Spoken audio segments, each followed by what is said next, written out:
and all these crazy stuff. Lucky for you, that's what I'll be talking about today. It all started in 1952 when A.S. Douglas created the first video game on a graphical screen. It was tic-tac-toe. Fast forward 6 years in 1958, William Hingenbot created the first video game called Tennis for Two. It was made in a laboratory, created in Brookhaven National Laboratory. It was played in an oscilloscope. For those of you that don't know what an oscilloscope is, it's the machine that stands next to your bed when you're in a coma or something like that in the hospital and flatlines when you die.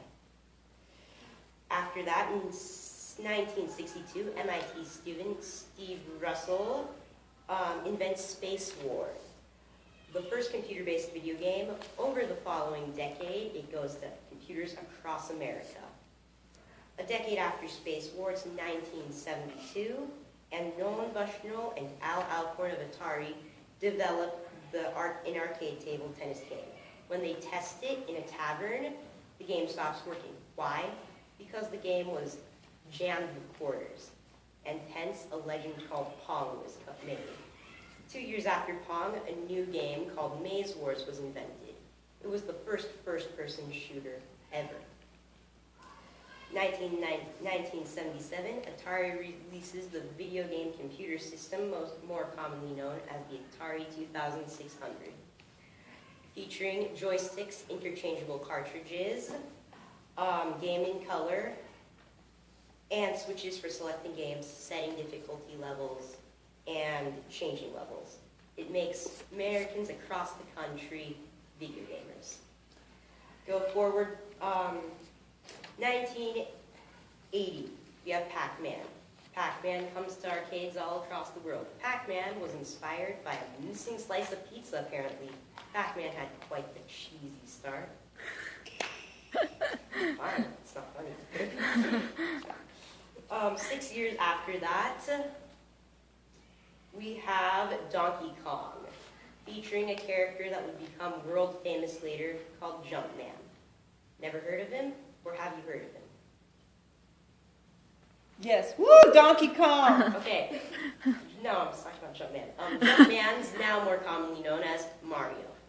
6 years after that, Mario, or should I say Jumpman, after that, we have The Legend of Zelda, which pioneers RPGing for the modern video gamer. 1991, we have a new star on the screen. Sega needed a new character to go along with their Sega Genesis, so they created Sonic. America loves Sonic. Blue, super speed, hedgehog. Not a porcupine. Unfortunately, 5 years after the Sega Genesis, next one in the home console station is PlayStation. 1996, 1 year after PlayStation, Nintendo 64's release. 2001, Microsoft releases the Xbox to compete with Sony's PlayStation.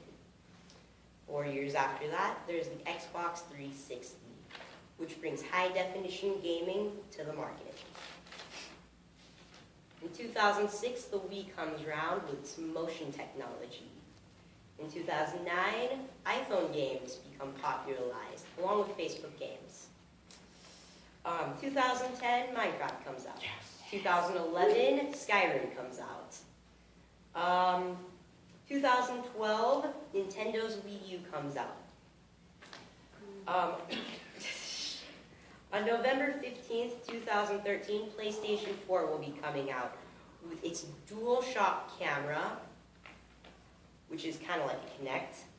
And on November 22nd, 2013, Xbox will come out with its new Kinect, with time-of-flight technology. It measures a particle, how long it takes for a particle to go to you and back to the camera.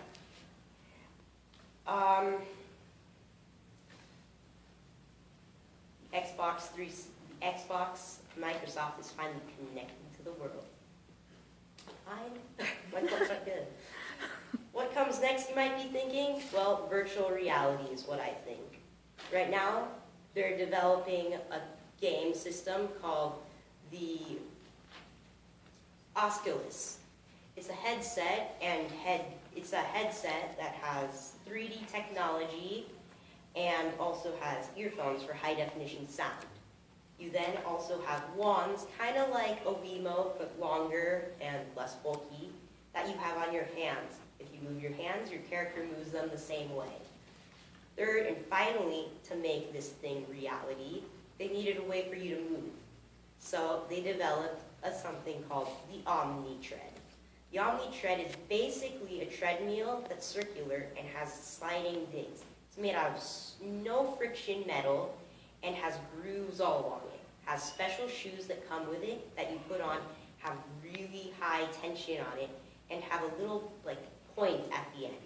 It fits in the grooves, and when you move your leg, it goes through the groove and it senses it, then sends it to your oculus and you move. In my conclusion, video games are works of art. I don't know why they haven't gotten a museum yet. In fact, fun fact, they're making one. But that's for later. Thank you. That was my speech on the history of video games.